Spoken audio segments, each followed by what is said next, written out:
everyone, my dear colleagues, dear friends.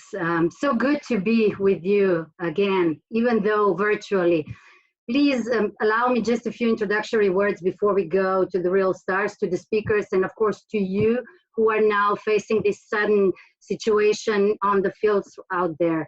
We're all facing this never seen before challenge as COVID-19 is spreading. Everything we thought we knew before is turned upside down, and our feelings went from confusion to hope to courage and hopefully clarity and satisfaction at the end. While many factors are still unknown and uncertain, one thing is for sure: we need to face it together to overcome. And in the meantime, we are together apart. In these times of hardship, the value of strong community and close connections is clearer than ever. I really do miss our meetings in person. And as we all know, our spring conference in Graz is postponed, or was postponed, and now we have also decided to postpone the upcoming summer conference in Poznan, scheduled in normal times for June.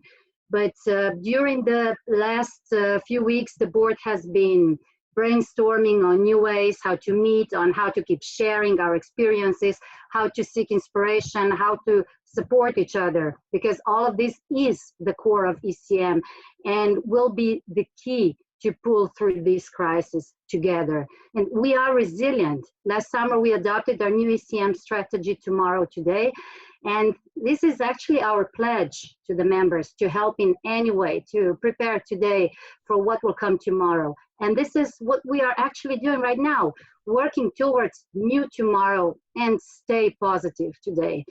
Because we are ECM, we are rebuilding, we are reshaping the roles and responsibilities of DMOs together, and we will continue to empower our new conversations, combining our innovative and creative minds. We will charging it with new perspectives from the outside, and we will explore together what will come.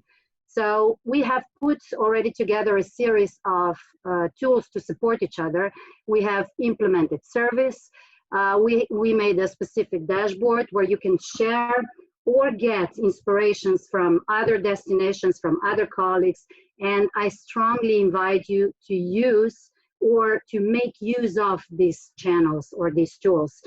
And in the same time, of course, we were listening to you, all ECM members. So now we are also launching a new series of communication over the coming weeks and months in collaboration with Sina and Peter from Group Now, because the purpose is to share ideas, to find inspirations, to exchange DMOs' new practices, different approaches, and consequently to meet new traveler preferences and behavior, to meet new tomorrow. Of course, there is already a lot of content available on the coronavirus, on the impact of the crisis, on DMOs, how they should act, how they should react. So our ECM initiative aims to make focused, relevant, and valuable information and inspiration easily accessible to all of you, our ECM members and friends. So content relevant for DMOs, by DMOs, with advice of our valuable partners and their knowledge perspective, because this is also very well necessary.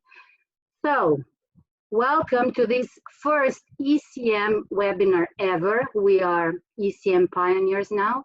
Where ECM partners today will share some of their newest insights and data to help us understand what our new challenges in the coming weeks will be and how to respond to it. And you will be able to respond to that later on today as well. So enough of me. I now leave the virtual floor to Sina Jungerstad, who will moderate this session today. And I'm really looking forward to see you virtually and in person in the hopefully near future. Brilliant. Thank you very much, Petra. What a nice intro. And hello, everyone. We're already past 150 participants. It's very exciting. And I'll just see if I can do like this. So you now have full screen of me up here. So as Petra just said, I'm Senior Yogastil from Group Now, and I have the absolute pleasure of facilitating today's webinar, the very first in the series that we're excited to be working on with ECM under this new title called A New Tomorrow, very appropriate. And we'll get into that a bit more in a second, but first, a quick few guidelines for today, perhaps especially for the first time Zoomers out there, if we have any of those. So today is the very first webinar, and we have a little bit of a tight program, and therefore also a little bit of limited time for interaction and questions throughout, but we do have some time for the questions, and in the coming webinars we'll try out other ways of interaction as well, involving you guys in open discussions and so on, so stay tuned and we'll get back to that as well. Today, however, there is, for the first time Zoomers, a Q&A function at the bottom of your screen where you can ask questions as we go through, and then we'll sum up. First Q&A will be after the first two speakers, so after Peter Jordan from Toposophy and after Andrea Jovell from Gothenburg. And then we'll have the second Q&A after the third speaker session in the end. So that's, I think, all for the practicalities. And then I will just share my screen with you guys to talk a little bit about this new initiative that we are launching called A New Tomorrow. Oops. Oh, and then here goes, of course, first, something has to go wrong in the beginning, just so that you know that you're on your first webinar. So we're of course launching this new initiative with ECM, A New Tomorrow, and it's so much more than a hashtag, though we are experiencing a lot of new hashtags out there, all getting used to using, from new normal to don't cancel, postpone, to home but not alone, or together apart, and of course the increasingly popular quarantining. But A New Tomorrow is so much more than that. And just a small tip for those of you who are perhaps, again, first-time Zoomers, if there are pictures out on the right side of your screen covering the slides, you can go to the very top and press the smallest of the bars, and that will minimize the pictures that you see, and therefore you can see the entire slide.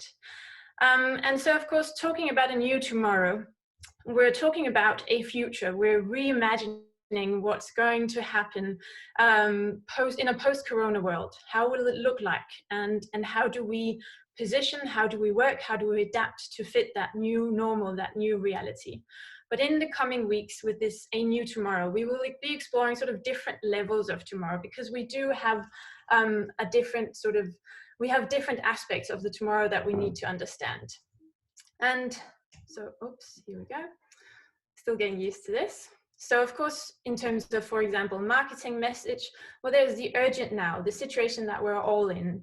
It's about united we stand. It's about reinventing how we can experience from our living rooms with virtual tourism.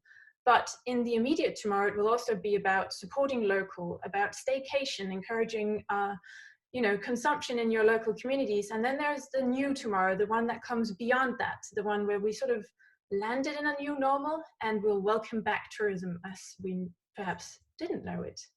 There's, in terms of MICE right now, we're in don't cancel, postpone. We're looking at streaming of events.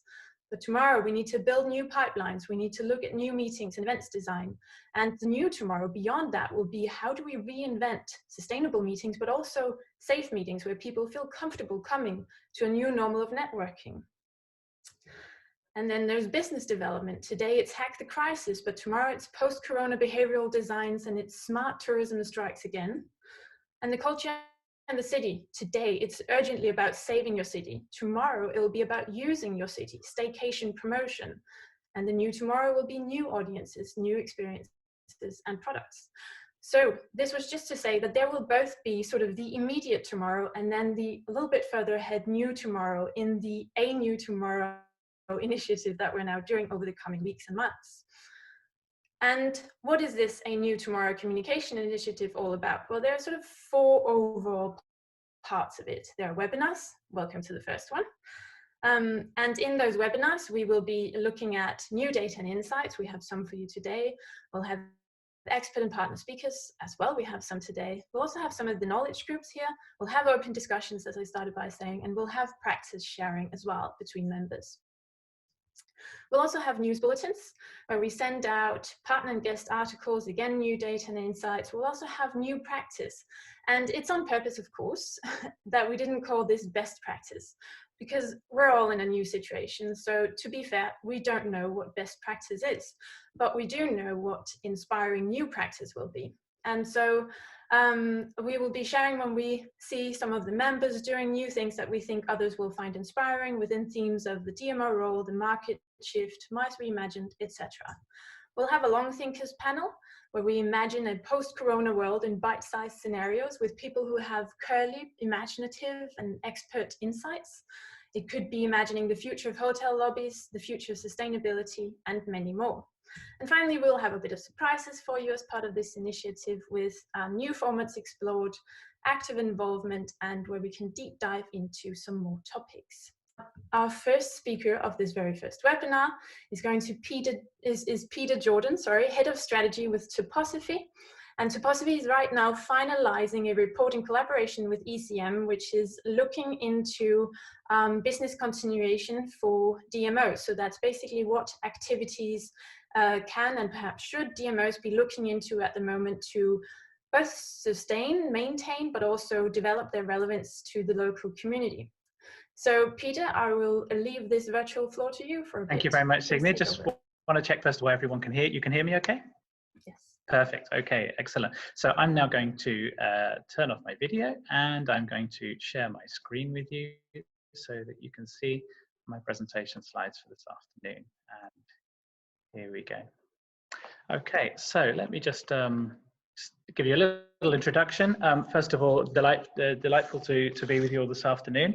You can see how much the world has changed since the last time we met and the last time we joined you at the previous conference in Ljubljana last year.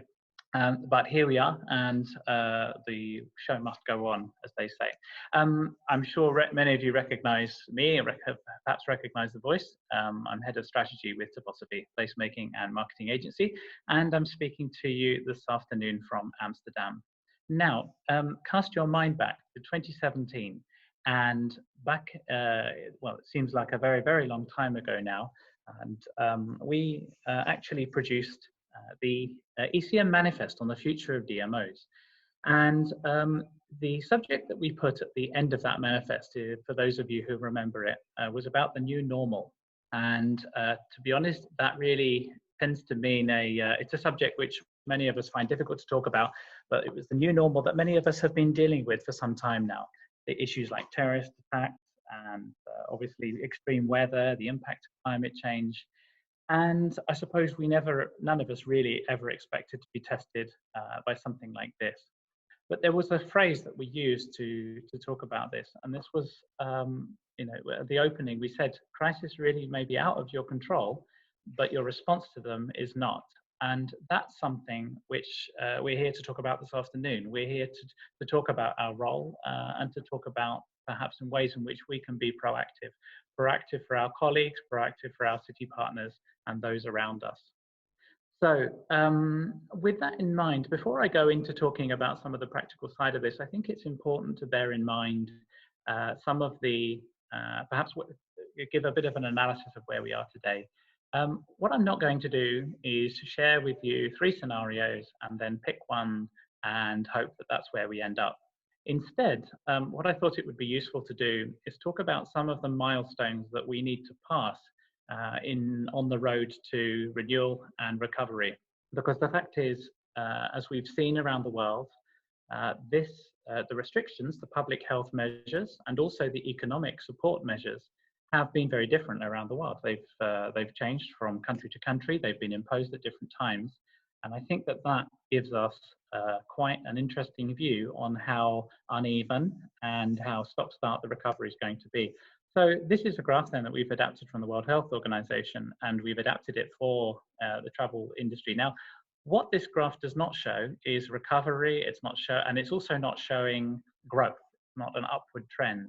What we decided to do is illustrate it in terms of a movement from instability towards some form of stability. And the fact is that as measures are implemented and as measures are lifted, then gradually we know that this is going to be, picture of recovery is going to be a very stop-start one. If we think about how drastic the measures have been, of course, no government likes to introduce measures like this. Yet, we can see, so that indicates that they're unlikely to want to lift the lid off very quickly. So while it's human nature to want to look towards a recovery and I hope to get back to normal, if we're honest with ourselves, we know that the return to some form of normality is going to be relatively stop-start. And that is going to, and of course, as the arrows at the bottom of this slide show, we can sometimes go backwards before we're going forwards again. So sort of one step forward and two steps backwards sort of picture. But ultimately, what we hope to be doing as we move towards some form of stability is to ensure that we're in a position where we can take decisions with more confidence and we can look ahead a bit further down the line. Now, ultimately then, we see then, instead of talking about recovery, we see this as an opportunity for renewal. And in the paper that we are currently working on, as Signe mentioned, we talk about it in 3 stages. Now, I don't have time this afternoon to go into real huge detail on this, but these are the 3 stages that we are going to set out under the ECM framework for this. And but of course, where are we now? We know that we are in the response period in particular. And so just to give you an idea of the kind of areas of action we need to be looking at, fundamentally, of course, this is a moment for considering what is our position, how do other people see us, and what is our purpose.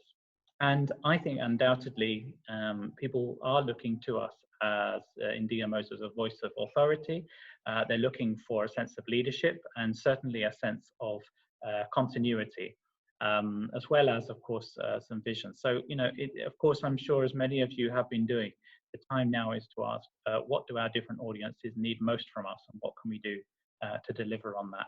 When it comes to behind the scenes, well, I'm sure this is, you know, this is already certainly in place. People have been reorganizing teams. They've been making sure their teams are working safely and happily from home and that they have the tools to do their job.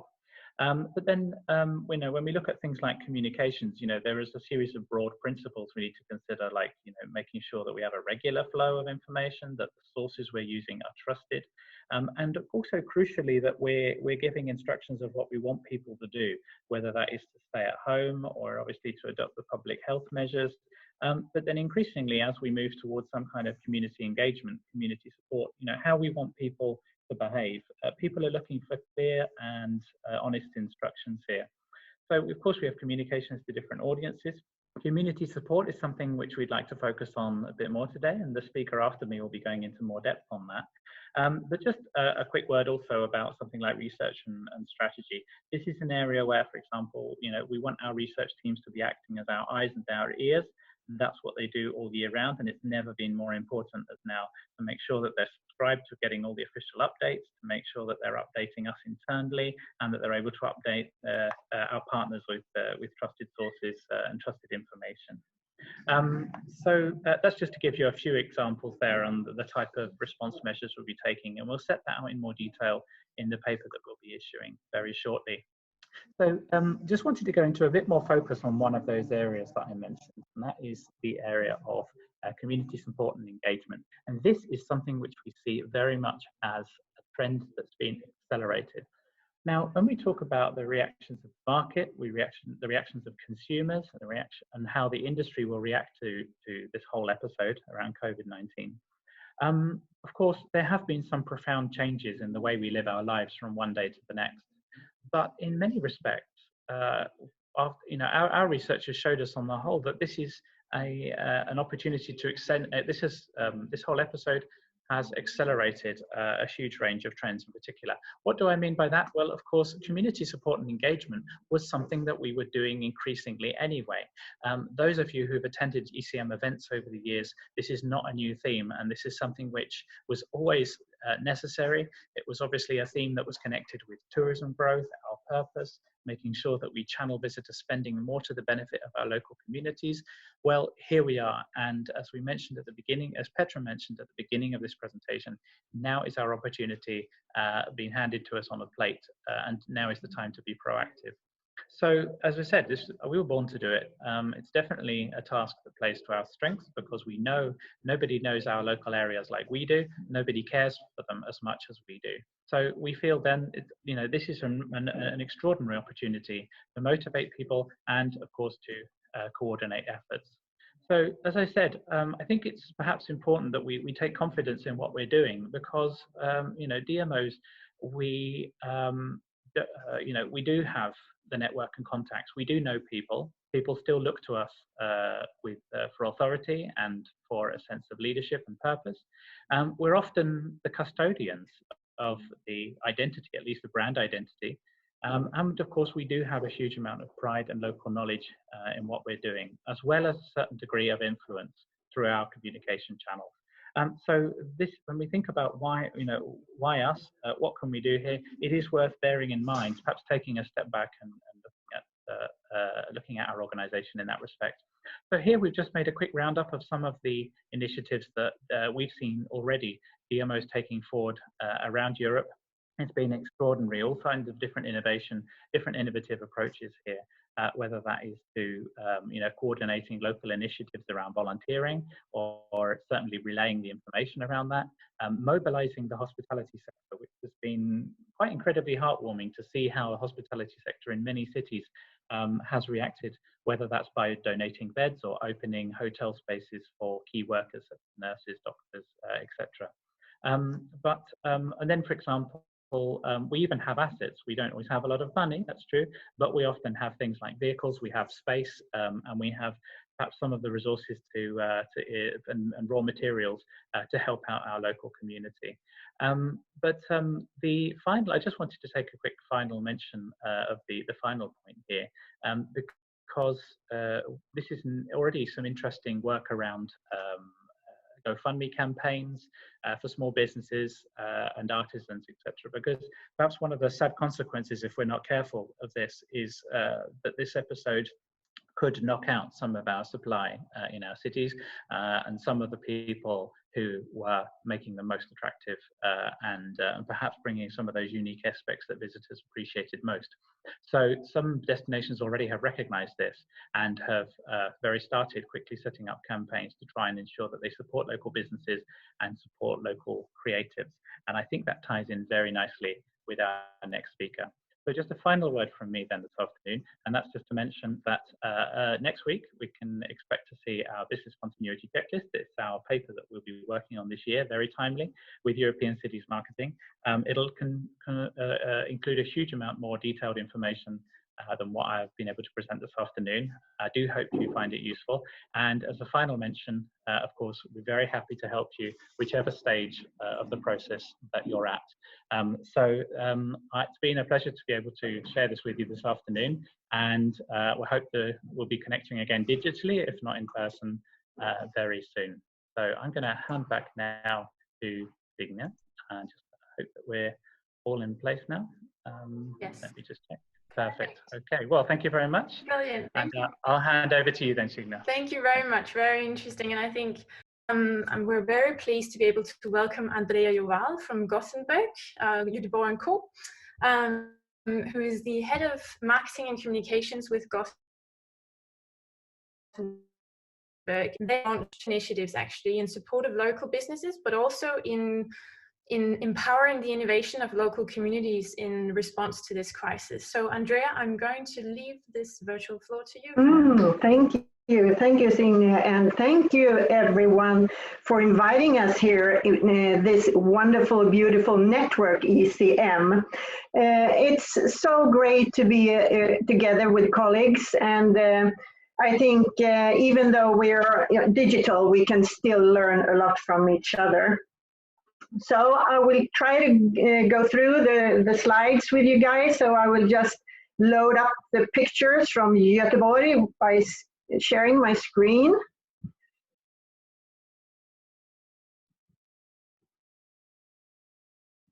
There you go, almost done.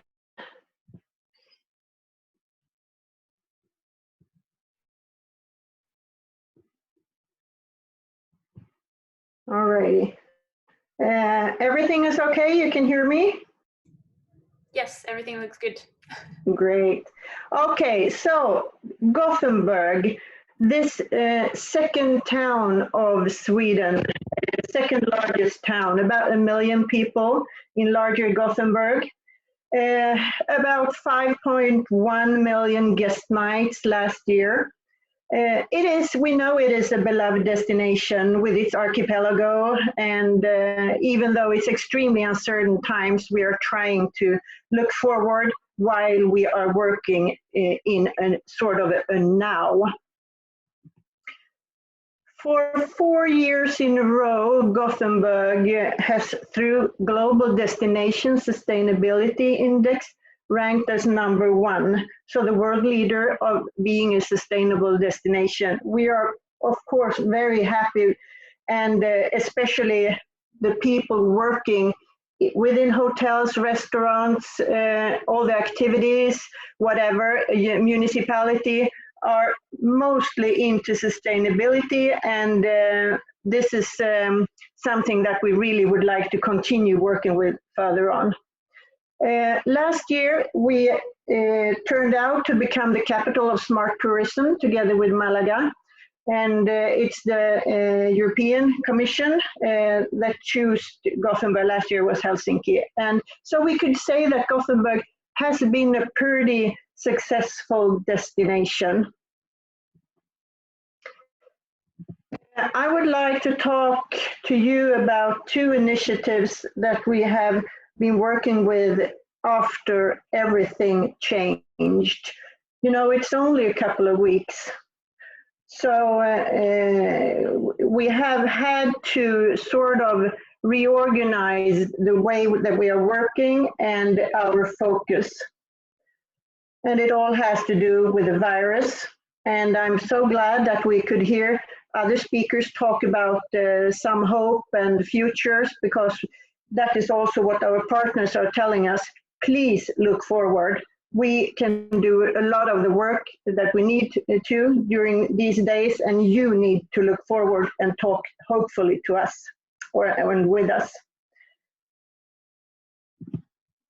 One of the initiatives is Hack the Crisis. It went on last weekend. It was a virtual hackathon supported by the Swedish government, and it was organized by several organizations. And we saw it as a solution for challenges we're facing as a result of the ongoing pandemic. And actually, it all started in Estonia, and we were proud to be a part of all this.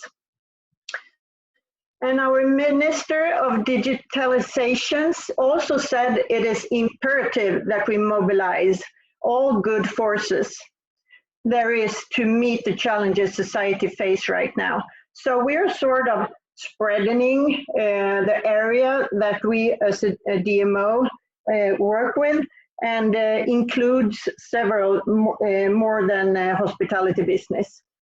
The hackathon had 3 main challenges: saving lives, save the communities, and save business. So more than 7,000 people wanted to join. It turned out to be like 500. And 130 organizations, the City of Gothenburg, Göteborg and Co., Trade Industry Group, Business Region Göteborg, and we also had a lot of jury members as our own CEO, Peter Grönberg. This hackathon also turned out to make a lot of noise in media, and that is a difficult situation for us when we're not able to talk about the destination and sort of tell people to come to Göteborg because you can't travel. But talking about a hackathon when people are engaging to save society, that we can talk about. So a lot of media coverage on this one. The second initiative that I would like to talk about is För ditt Göteborg. It's sort of for your Gothenburg.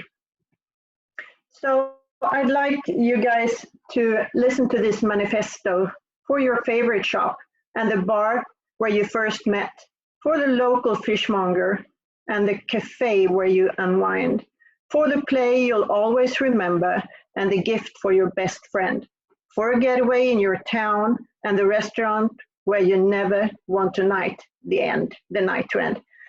This is a manifesto that we build a campaign upon, and the purpose was to promote examples of how to support local business. We wanted to support examples that really turned out that we could experience in a safe and responsible way. And we also wanted to communicate the value of the local industry, the matter it does for the atmosphere of the whole destination. So it's like an umbrella concept, actually. And it turned out that we communicate ways to help local businesses, like order, takeaway. If you can't go to the restaurant, please let the restaurant come to you. Go on a staycation in your own town. We have a lot of hotels room right now. You don't need to share a room if you don't want to. Support the local shops. If you cannot buy anything right now, maybe you can buy some card that you can use later on this fall or so. And also here you are able to experience Göteborg as a destination online.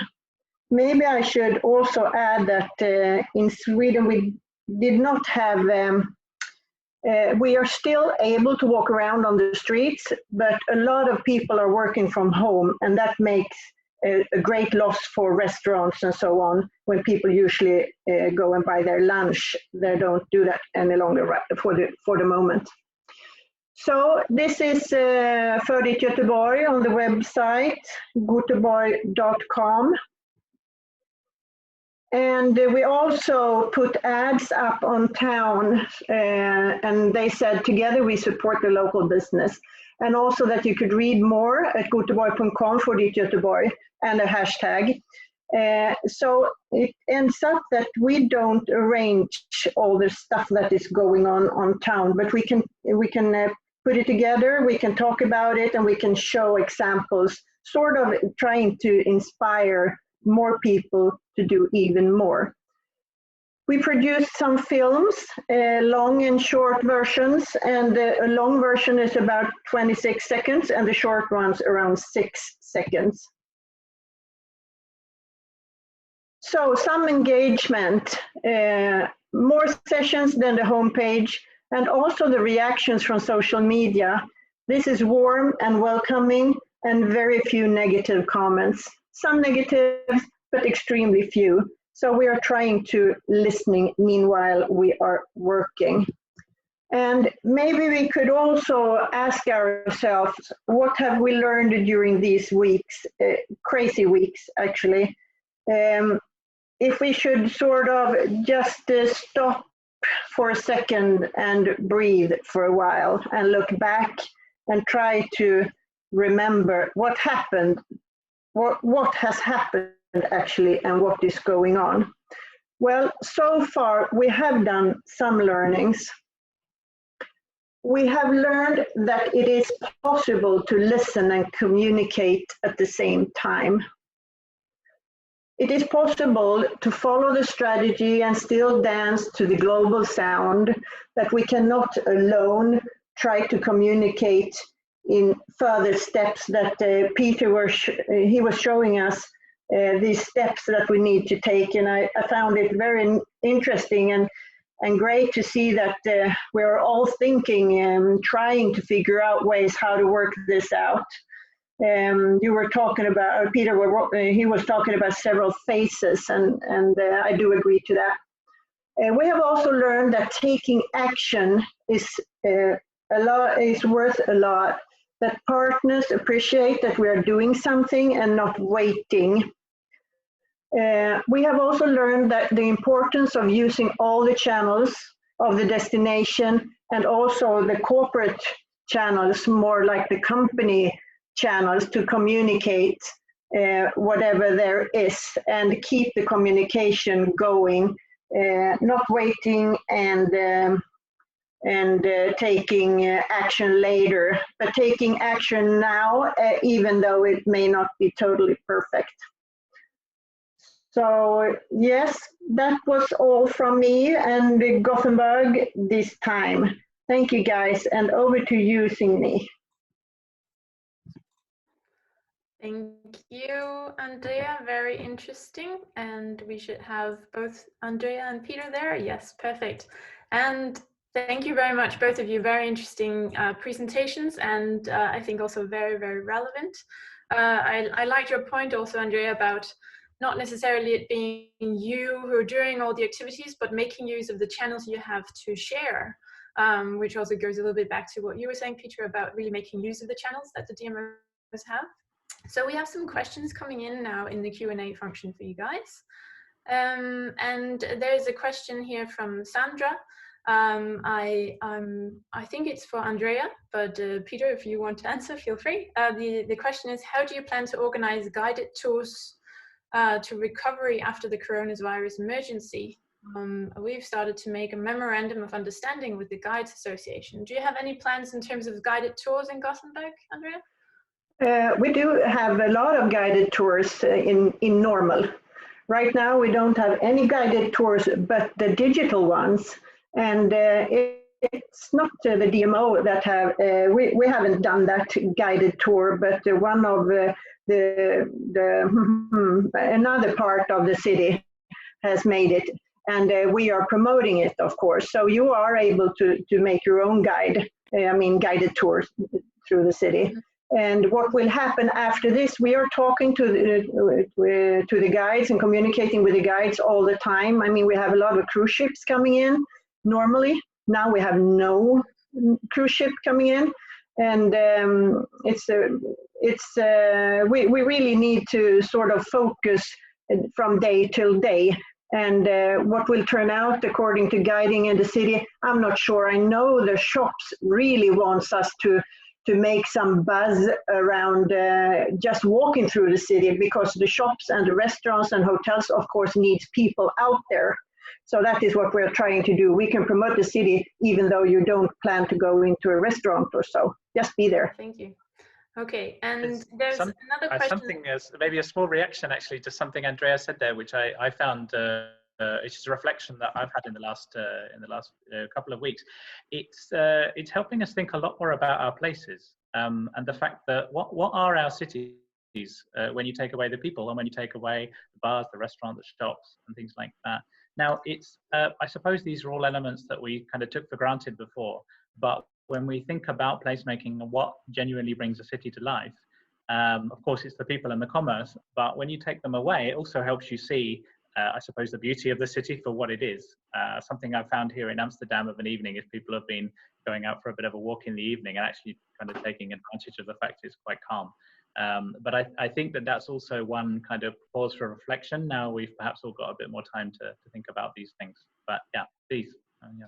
I think that's an interesting point. I was discussing that as well the other day with someone, saying now we get to experience what it's like to have a city with no tourism, which is what a lot of DMOs have been talking about for a while, like let them feel how it would be without tourism. Of course, no one would want it to be like this, but I think now the cities are really feeling just the consequences, but both in terms of the negative and the positive impact that tourism has on our communities. Indeed. There's a question also, again, I think it's for Andrea, but I think you will probably also have a perspective on this one, Peter. Has your focus always been on locals or local community? Or is this something completely new for you guys? In total, there are about 110 people working in this DMO, and we are also arranging some events like the Gothenburg Festival and also the Festival of Science and so on. And so we are sort of used to communicate with the local people, but not in this way. We don't talk about promoting restaurants or please go and use the hotels or stroll around in the city. We are talking in more like selling ways that please come and experience this or that event, and so this is totally new to us. Otherwise, we are hopefully that we are talking to the rest of the world, because we also want the rest of the world to experience Göteborg. So it's fairly new to us, sort of. Peter, I might tweak that question a little bit for you as well, in terms of, because how do you see this moving forward as well? Because we do have, and we could see from the polls as well, we have quite a few DMOs in this virtual room as well who've already launched initiatives in terms of their local community and support of local consumption, etc., and volunteering. But how do you see moving forward? What are the biggest challenges to come in the next weeks or even months? And are there any roles that will be, also any sort of crisis roles that will be defining to the DMOs moving forward? In your perspective, I know there. Okay, there's a lot there. Let me see. What I would say is, first of all, I saw a comment there in the question section of someone saying, okay, for those who've been unlucky enough to be completely confined, of course, there are perhaps a couple of stages back from this at the moment. So, of course, once people are gradually let out, and that's something I want to underline from my presentation where we saw the wavy line there. This is going to be a very stop-start progression. Perhaps vulnerable people will still be asked to stay inside, etc. And maybe the social distancing measures, we've already been told here in the Netherlands that we're going to have to get used to this distancing for some time now, even after the bars and cafes and things reopened. So that's something to bear in mind. There's also, perhaps to try and carry on looking on the bright side, this is teaching us again about the value of having a captive audience and an audience of people who've got our ear and who are loyal and are interested in what we've got to say. Why do I say that? Well, because I've had lots of emails, as I'm sure you all have, from airlines who've been begging us not to cancel our trip, or and then reassuring us about keeping their aircraft clean and all that kind of thing, as well as other companies who've been there showing their human touch and showing their playful side and reminding us that we're not just a number and that we really are important to them. And I think there's probably quite a few lessons there for DMOs too. This is our opportunity to show that we're human, we're all in this together, and then to make the most of having that captive local audience as well, because again, this is a theme we've been talking about for a while in terms of regenerating the pride in place in order to encourage people to come to our events. There's many challenges, and we'll be highlighting, I think, some of them in the report, but I kind of just wanted to underline that, because I think having that engaged audience is going to be so valuable to us for whatever we want to do in the next few weeks, months. Thank you. And yes, I can see there are more questions coming in, but we're about running out of time for this one. But thank you so much for the very interesting presentations. Judging from the questions and comments, everyone found them very relevant. So thank you guys, and just answering one of them. So yeah. Bye. Bye. Thank you. And so just answering one, I can see there's a question regarding any plans for what markets will be. You guys will be targeting in the first stages of recovery, internal, foreign, and luckily we have our next webinar who will be looking at that. So that's another question for next time. But now I think we're about warmed up and we're ready to get some numbers in, helping us to understand also what will be our main challenge as DMOs in the coming weeks and months. And to do that, we are joined by ECM partner Adara, Ted Sullivan, VP of Destination Analytics, and Andrea Godfrey, Senior Director of Customer Success, Tourism and Hospitality, who will talk us through their data and how their dashboards can support DMOs in understanding the situation and making better decisions moving forward. And I would like to just take that one note from Peter Jordan as well, which I thought was very relevant. Of course, we're all in different situations. I think that's also why it's important to talk about new practice, because some are in complete lockdown, some are in semi-lockdown. And of course, this is just finding the inspiration that's useful to you at the moment and the situation that you're in right now. I will leave it to Adara, Ted Sullivan from here. Thank you. Ted, are you? Hey everyone. First of all, I want to let you guys know some good news. I mean, I've been on probably 15 different webinars for the past 2 weeks, from US Travel Association to the ETC last week and PATA. And this week I've noticed a difference. I've noticed people are a little bit more optimistic, a little bit more like, all right, what do we do? And it's been great. The DMOs are really starting to embrace the reality of having to adapt and change and improvise a little bit and improve. I've seen them all focus on maybe going after market share, changing their organizational structure a little bit based on the new reality that we're living in, diversifying how they're funded. So a lot of people don't want to just be caught with one funding mechanism, and embracing new KPIs and measurement. And that's what we're going to talk about today. Every single DMO I've talked to asked me 2 questions. They want to know, When do I go back to market with my advertising, and where do I do it? Do I do it a drive market? Do I do a fly market? Do I focus on regions that are opening up so we can do it that way? And there's no magic bullet for it, but we think the data that we have for Adara could really help you plan that way and give you guys that kind of the extra information you need to really answer those two questions. So I am going to pass it to Andrea Godfrey. She and I have worked together for a number of years. Andrea was the research director for the state of Texas Tourism and then research director for Georgia. We have created a dashboard. It's a week old for Europe. And she's going to walk you through it and show you what to look for and how to use the data to help you plan when to go to market and where to do it. All right, Andrea, go ahead. Perfect. Thank you, Ted. So we decided at Adara to build out dashboards to help the global markets understand, as Ted was saying, not only what's happening with people thinking about or booking travel today, but when do travelers plan on coming back into our destinations?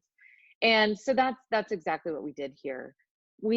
As we were showing the slide a while ago, we at Adara have our global travel data partners where we get first-party direct data. So we get the real-time search and booking data from our global data partners. So from some of the major brands, over 200 of them. And we, about every month, see over 900 million users who are searching and booking that travel. And that's what we use to feed this dashboard that we created. And why we created this was so that it would give destinations and global markets a view of two things. Number one is what's happening today and what happened previously with people planning and thinking about travel, so that we can look back and see when the situation around the current pandemic was starting to evolve, how was that influencing how people were thinking about planning and booking travel? And then a forward-looking 20 view of when people plan on going into market. And what that allows us to be able to see is not only when will people start thinking about travel, when should we start talking to our markets, but then also what are those time periods we should get ahead of? And what I have today is, it's a view, like Ted said, we built this literally a couple weeks ago. Our engineering teams have been going through somewhat of a hackathon to build this for us, is a dashboard looking at travel for all of Europe from our global markets, as you can see here, as well as intra-European markets as well. And the map itself is, it's something interesting to look at, but I'm going to move us into the data because what the map is showing us is the percent change in searches for travel for the current week for Europe. And when we scroll down here, we can see some of the data. As Ted mentioned, my past life is in the data side, so I always like to get into the data here. So when we scroll down, I'm going to take us past worldwide, and I'm going to explain this data looking at the domestic, so intra-European travel. A couple things that are standing out to us that are very interesting is it looks like it is starting to level off. When we look here and we start to look at people searching and looking at travel, we see that for the last 3 weeks, while the declines obviously are steep year over year of people actually searching during that current week and thinking about travel or booking, the declines have leveled off.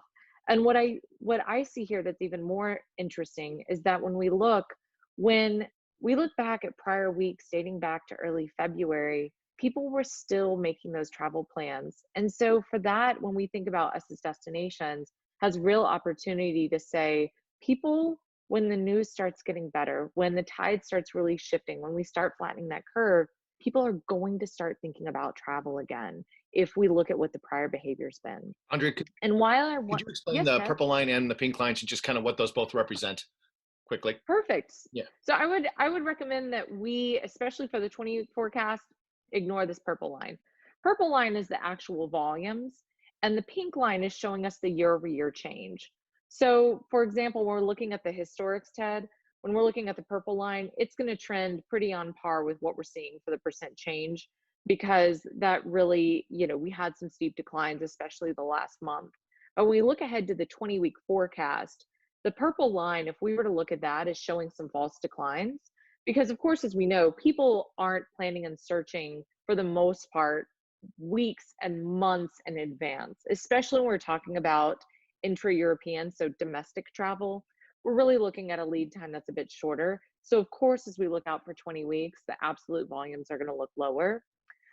And so when we look at these pink lines here on the chart for the leading 20 week, what really stands out here is we want to first start looking at intra-European or domestic travel. And we're doing the same thing here in the US. I'm based in Chicago, because it's going to be that domestic travel, domestic meaning intra-European for the US domestic country, that's going to come online first. It's going to be those shorter trips. It's going to be people being able to move around easily by car, by train within their market.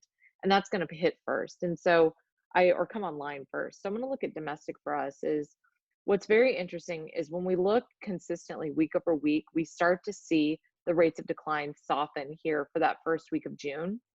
Travelers are very optimistic. Even though we're seeing actuals of people today searching and booking much lower rates compared to last year, we consistently see that domestic market. We see it in the US, we're seeing the same thing in Europe, start to look like those declines are going to soften around June, which means this is when people are starting to be optimistic about leaving their homes and going to our destinations. And this data, we update it weekly. And so we're able to keep a pulse on this week by week. And again, what I'm showing here is for Europe as a whole, and we're looking right now at intra-European data. So Ted, with that, I'll let you take it from here. Yeah, thank you. And everyone, yes, this is an aggregate for everything that we can see in our ecosystem into Europe, intra-Europe, and that's what you're seeing reported.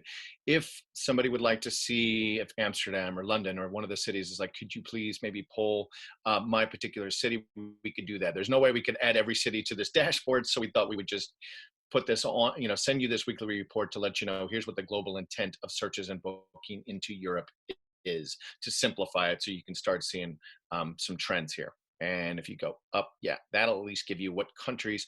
Could you mind, Andrea, just explaining the different pink and what you're seeing in the right over there in Europe? Yeah, perfect. So the darker pink, or the more vibrant pink, is showing some starker declines for searches for this week. So compared to the same week last year, global searches for stays or travel into France, so airline and hotel combined, is down about 61.8%. When we look at other markets, for example, we see this like Iceland, for example, we also see in orange is only down about 47%. And this will update every week.